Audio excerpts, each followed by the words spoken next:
दोस्तों, चुड़ैल होती है या नहीं, ये तो आप लोगों के घर में कोई ना कोई बुजुर्ग बता ही देगा। लेकिन हमने चुड़ैल के बारे में जो कुछ भी सुना है वो हम आपको किसी न किसी कहानी के माध्यम से बताते रहते हैं। अगर आपने हमारा चैनल सब्सक्राइब नहीं कर रखा तो कर लीजिए। हम इस चैनल में एक से बढ़कर एक हॉरर स्टोरीज अपलोड करते रहते हैं। ना जाने कौन सी स्टोरी आपके दिल को छू जाए। आप हमारी कहानियों का कहीं भी आनंद ले सकते हैं। आप ड्राइव कर रहे हो, खाना खा रहे हो, कटिंग करवा रहे हो, बस या ट्रेन में सफ़र कर रहे हो, या फिर बैठे बोर हो रहे हो, आप हमारी कहानियाँ सुने, हम आपको बोर नहीं होने देंगे। दोस्तों, चुड़ैलें पहले तो आम ही जंगलों में घूमती मिल जाया करती थी, लेकिन आजकल बहुत ही कम चुड़ैलें देखने में आती है। ऐसे ही एक चुड़ैल की कहानी मैं आपको सुनाने जा रहा हूँ। ये कहानी सुनकर आपको पता चलेगा कि दरअसल कैसे कोई औरत चुड़ैल बन जाती है। आप लोगों ने सुन रखा होगा कि चुड़ैल जवान होने के लिए दूसरों को मारती है, लेकिन जरूरी नहीं कि चुड़ैलें जवान होने के लिए ही दूसरों को मारती हो। उनका और भी कोई मकसद हो सकता है। तो चलिए आज की कहानी शुरू करते हैं।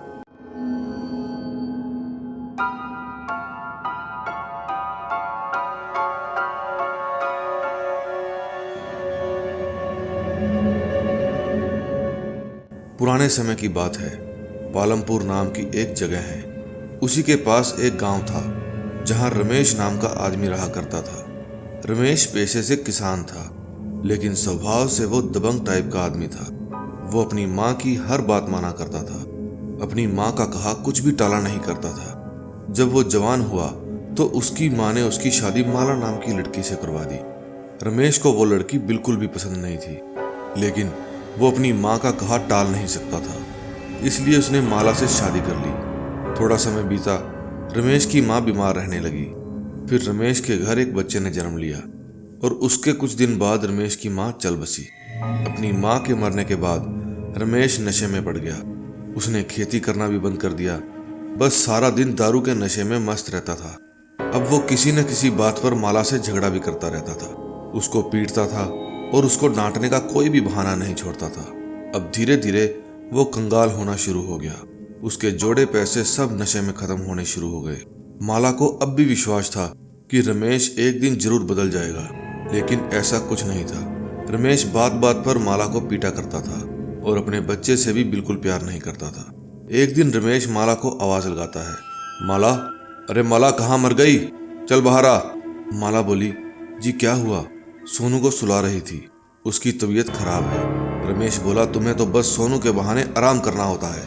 चल जल्दी से अब अलमारी से पैसे निकाल कर ला। माला बोली, जी नहीं, वे तो सोनू की दवाई के पैसे हैं। घर में बस वही पैसे बचे हैं। आप सब पैसों की शराब पी गए, इन पैसों को पड़ा रहने दे। रमेश बोला, तेरी इतनी हिम्मत, मुझसे जबान लड़ाएगी? और ये कहकर जड़ दिया एक तमाचा उसके मुंह पर। फिर रमेश बोला, जाकर पैसे लेकर आ। माला बोली, मैं आपको वो पैसे नहीं दूंगी, चाहे कुछ भी हो जाए। मैं अपने बेटे के लिए दवा लाऊंगी, इसीलिए मैंने पैसे रख रखे हैं। फिर रमेश खुद अंदर गया और अलमारी खोलकर उसमें से पैसे निकालने लगा। माला भी वहां पर आ गई और रमेश को रोकने लगी, लेकिन रमेश माला पर इतना गुस्सा था कि कोने में पड़े एक डंडे से माला को पीटने लगा। माला कहती है, मुझे मत मारो, मुझे छोड़ दो। लेकिन रमेश कहता है, आज तो मैं तेरा काम खत्म कर दूंगा। वो माला को इतना मारता है कि माला बेहोश हो जाती है। फिर रमेश उसे घर से घसीटता हुआ खेत में ले जाता है। रास्ते में एक आदमी उसे कहता है, रमेश, तुम ये क्या कर रहे हो? पागल हो गए हो क्या? फिर रमेश कहता है, अगर तू या कोई और बीच में बोला तो उसकी भी इस डंडे से मार मार कर खोपड़ी खोल दूंगा। फिर वो आदमी फुसफुसाता है कि आजकल कुछ भी बोलना गुनाह हो गया है। फिर एक औरत बोली, अरे भैया, आजकल किसी के घर के मामले में बोलना ही नहीं चाहिए, जो हो रहा है होने दो, हमें क्या लेना। फिर रमेश माला को खेत में ले जाता है और वहां भी उसकी डंडे से पिटाई करता है। गांव का कोई भी आदमी उसे रोकने के लिए नहीं आता। उस समय रमेश का बच्चा घर पर ही था और वो भी अकेला। फिर रमेश अपनी पत्नी से छीने हुए पैसों की शराब पीता है। एक तो वो पहले ही नशे में था और शराब पीने के कारण वो और ज्यादा नशे में हो गया। अब उसका दिमाग काम करना बंद कर देता है। उसे खुद नहीं पता होता कि वो क्या कर रहा है। वो घर पर जाता है और लेट जाता है। तभी उसे अपने बच्चे की रोने की आवाज आती है। उसे अपने बच्चे की आवाज अच्छी नहीं लगती। उसे ऐसा लगता है जैसे उस बच्चे की आवाज उसके कानों को खाए जा रही है।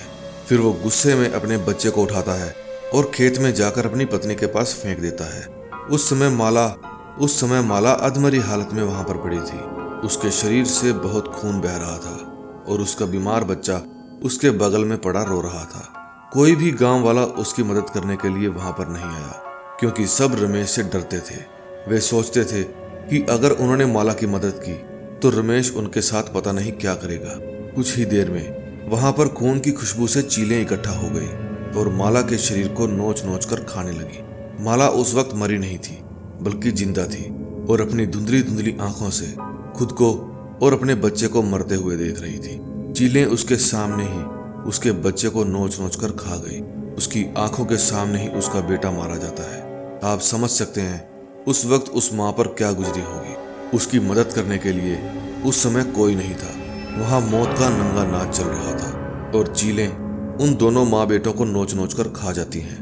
मरते वक्त अपने बच्चे की इतनी भयानक मौत और उसकी ममता उसे चुड़ैल बना देती है। अब गांव वाले रमेश को बताते हैं कि उसकी बीवी बच्चों को चीलें नोच नोच कर खा गई, तो उसे उनकी मौत का जरा भी अफसोस नहीं होता और वो कुछ समय बाद दूसरी शादी कर लेता है। अब की बार वो अपनी मनपसंद लड़की से शादी करता है। धीरे धीरे समय बीतता है और उसके घर एक बेटा पैदा होता है। अब तक तो गांव में सब कुछ ठीक चल रहा था, लेकिन गांव पर एक भयानक काला साया मंडरा रहा था, जिसका अभी किसी को नहीं पता था। एक दिन एक किसान अपने खेत में काम कर रहा था। तभी दोपहर को उसकी पत्नी उसके लिए खाना लेकर आती है। उसकी गोद में एक बच्चा भी था।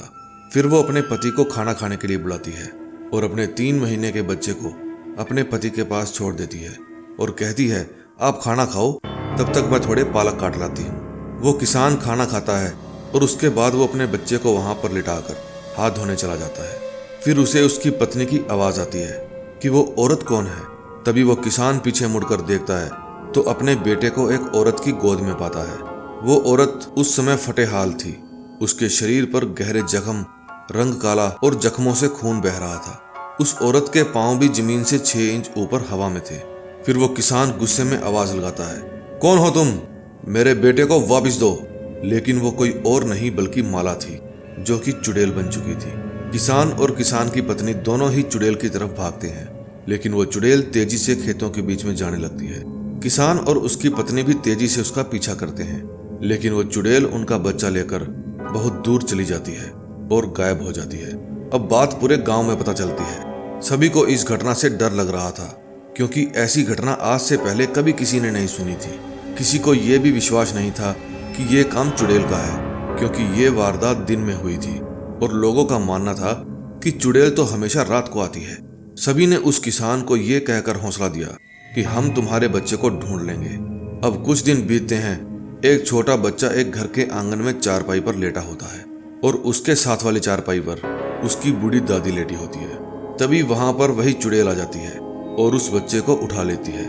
जब दादी की नजर उस चुड़ैल पर पड़ती है तो वो कांपती हुई आवाज से चिल्लाती है, चुड़ैल आ गई। वो बुढ़िया अपनी चारपाई से उठती उससे पहले तो वो चुड़ैल उस बच्चे को लेकर दरवाजे तक पहुंच जाती है। जब घर के एक कमरे में से उस बच्चे की मां निकल कर आती है तो वो बुढ़िया दरवाजे की तरफ इशारा कर कर कहती है कि बच्चा उठा कर ले गई और रोने लगती है। जब उस बच्चे की मां घर से बाहर आकर देखती है तो उसे वहां पर कोई भी नजर नहीं आता। अब इस चुड़ैल के डर से गांव वाले बहुत ही डर जाते हैं। उनके मन में इतना खौफ बैठ जाता है कि वो अपने बच्चों को घर से बाहर तो क्या, घर के अंदर भी अकेला नहीं छोड़ते। अब तो सारा दिन लोग बस उसी चुड़ैल के बारे में बातें करते रहते थे।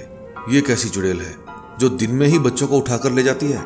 हमने तो सुना था कि चुड़ैल, भूत प्रेत ये सब रात को ही आते हैं। पता नहीं हमारे गांव को किसकी नजर लग गई।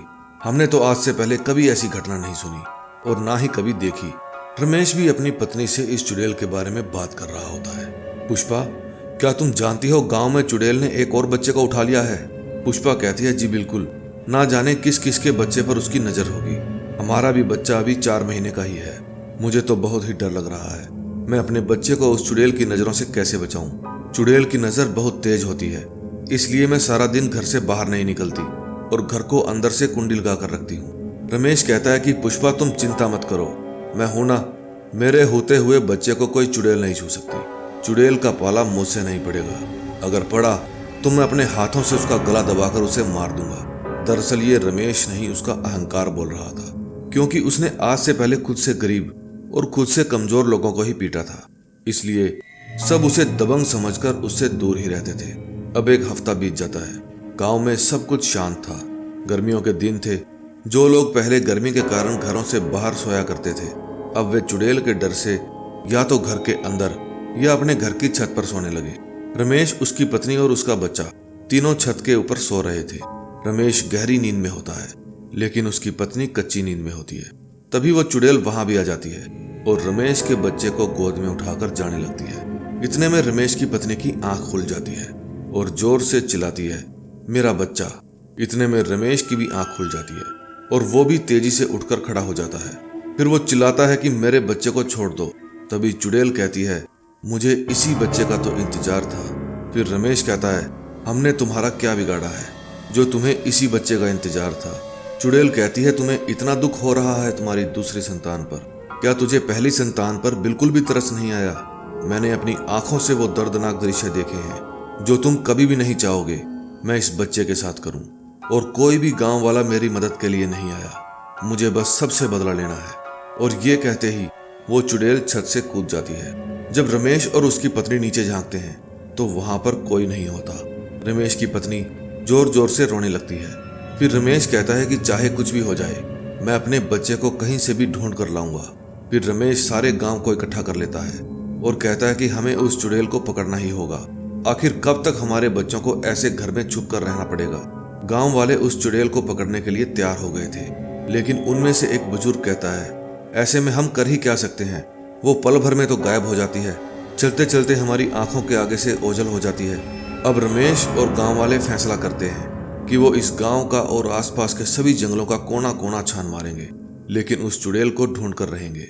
फिर वे उस गांव के हर घर में जाकर देखते हैं। जिन घरों में कमरे कई दिनों से बंद पड़े होते हैं, उन कमरों को भी खोल खोल कर चेक किया जाता है। आसपास के जंगल और जंगलों में बने पुराने घर सबको चेक किया जाता है, लेकिन चुड़ैल का कोई भी अता पता नहीं था। तभी थक हार के जंगल से वापस अपने घर जाते समय गांव वालों को कुछ बच्चों की रोने की आवाजें आती है।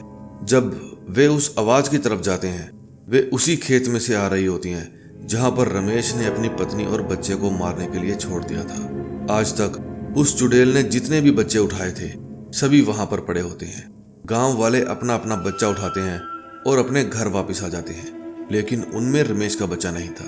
ऐसा कहा जाता है, चाहे माला एक औरत से चुड़ैल बन गई, लेकिन बच्चों के लिए उसकी ममता अब भी जिंदा थी। जब वो मर रही थी तो कोई भी गांव वाला उसकी मदद के लिए नहीं आया। इसीलिए उनको सबक सिखाने के लिए उसने गांव के सभी छोटे बच्चों को उठाना शुरू कर दिया, ताकि सबको अकल आ सके। गांव में सब लोग अब भी माला के साथ हुए अन्याय के कारण शर्मिंदा थे और ये भी जानते थे कि रमेश को उसके किए की सजा मिल गई। लेकिन रमेश की दूसरी पत्नी का क्या कसूर था? कहा जाता है कि रमेश अब भी रातों को रो रो कर माला से माफी मांगता है और अपना बच्चा लौटाने के लिए आवाजें लगाता है। वो रात रात भर गांव की सड़कों पर घूमता है, खेतों में घूमता है। उसकी आवाजें रातों को आम ही सुनने को मिल जाती है कि मेरे बच्चे को लौटा दो। दोस्तों, इस कहानी से हमें ये शिक्षा मिलती है कि हमें कभी भी अपने या किसी दूसरे का बुरा नहीं करना चाहिए, क्योंकि कर्म का फल हमें जरूर मिलता है, फिर वो चाहे अच्छे कर्म हो या बुरे। कहानी अच्छी लगे तो चैनल को सब्सक्राइब करना। मैं आपसे आशा करता हूँ कि आपको कहानी जरूर पसंद आई होगी, इसलिए कृपया सब्सक्राइब का बटन दबाकर मुझे सहयोग दें। धन्यवाद।